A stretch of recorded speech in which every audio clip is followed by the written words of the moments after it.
Hello everyone, this is Mohan Das. Today, welcome to my channel. And those who are newly watching this channel, please subscribe for more updates.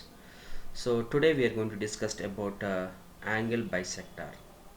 So what is angle bisector? So before constructing the angle bisector, what is angle bisector? Suppose I draw one angle. It may be a 40. Let us suppose this is a 40 degrees. Angle bisect means the angle which can divide into two equal halves is nothing but as an angle bisector. So this is a line. Suppose this will be 20 and this is 20. So this 40 degrees can divide into two angles like that, 20 degrees and 20 degrees. So we are going to discuss how to make the 40 degrees as angle bisector. Okay, right. Now we'll see the diagram. So that is construction, how to make the construct this angle bisector of 40 degree, any degrees, not only 40, you can take any degrees. Okay, so before that, so I draw one line. Let us suppose this is a line and this is a line segment. Let us suppose this will be A and B. Okay, I can draw one more line. It's a line segment, so line we can draw like this. At corner will be A and this will be a B and this will be a C. So now so we can check this how much angle it is. So from this corner, from any one of the this one corner, so we can check this will be exactly 33 something we are getting here.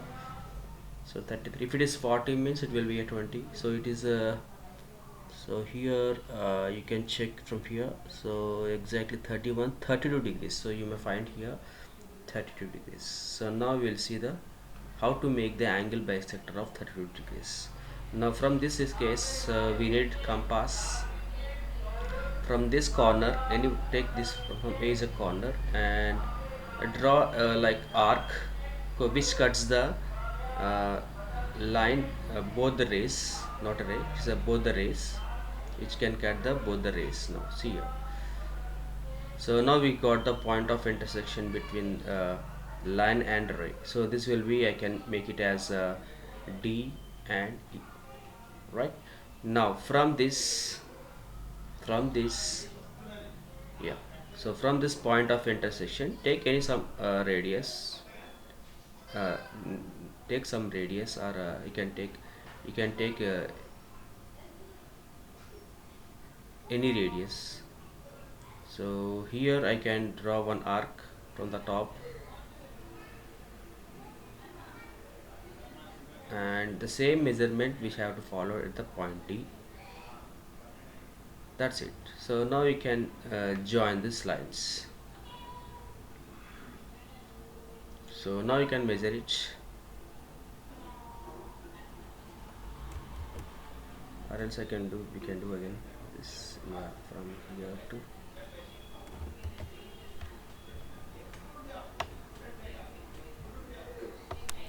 so now we can check it whether we got the angle size exactly or not. Fine. So 32 degrees.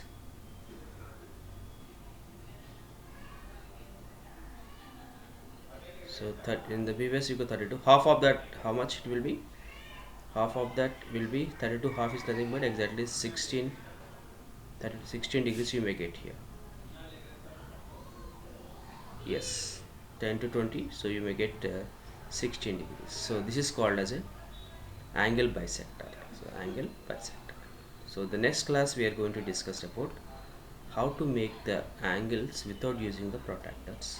So we'll discuss. Okay, thank you, keep watching, have a good day.